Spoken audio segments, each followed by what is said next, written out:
The 2025 Joint Annual Review provides an accountability tool to take stock, assess our performance, and chart a course for expediting improvement in health outcomes. In 2025, we are featuring the signing of an expanded, updated compact, incorporating an accountability framework for local governments, for the private sector, for civil society, and for traditional institutions. In addition, it is more comprehensive than the 2023 compact because it incorporates additional themes that the reform speaks to, including unlocking the health value chain through the work of PVAC, our policy innovations linked to group purchasing organization. It also speaks to promoting health security, digital and health initiative, our efforts towards climate and resilience. In addition, our Joint Annual Review has 5 spotlight sessions. The first is for MAMI, which focuses on 172 local governments that represent over 50% of maternal deaths.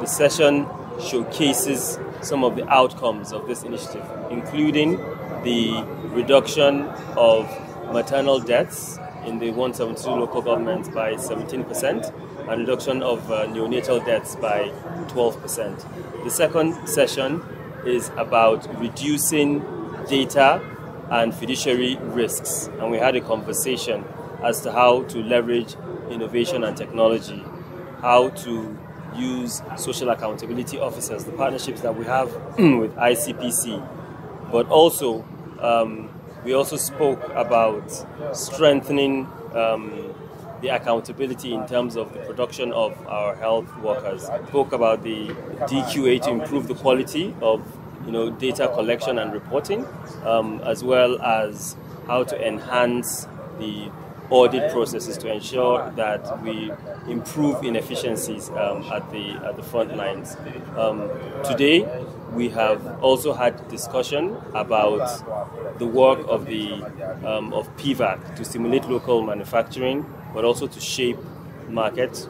We heard from not just the regulator, NAFDAC, but also the private sector perspectives, because one of the essence of the updated compact is how to incorporate or engage the private sector to improve health outcomes.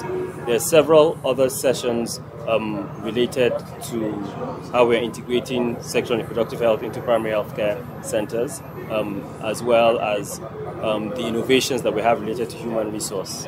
So one is large-scale deployment of community healthcare workers on the one hand, but secondly, the partnerships that we have to enhance some of the non-core skills that we have in line with our efforts to take Nigeria from being an economic drag to one that is a net contributor of economic growth. Fantastic. Just looking ahead to 2026, what would you say will be the SWAP's top priorities? So for 2026, there are a few themes that are already emerging from the discussions so far. The first is how to strengthen our data systems to reduce some of the gaps that we have seen between the different data sources, whether it's with DHIS2, MPCDSR, and other data sources. So I think there is an important initiative around independent verification, around improving the quality of the data systems that we'll take with us from these discussions. I think the second is that we have heard and reported some gains over the last year. So 17% and 12% reduction in maternal and neonatal deaths for MAMI. So consolidating those gains and building a path towards scale. Because in BATPF we're going from 8,800 to nearly 13,000 facilities, and so deepening our efforts within MAMI local governments, but also setting it up to ensure that we scale the gains. I think that's another important theme around building towards scale. Another important theme that is emerging is around human resource, how to mitigate ghost workers using innovation technology, some of the models that we have heard from Gombe, and the coordinating minister, charged members to take a memo to the NCH around enhancing productivity and reducing some of the leakages in terms of human resources for health. I think a final important thing that is emerging is really around the financing. And so the compact allows us to build an incentive framework towards domestic resource mobilization from federal, states and local government to go beyond development partners and look inward to mobilize resources domestically to advance our efforts to improve health outcomes.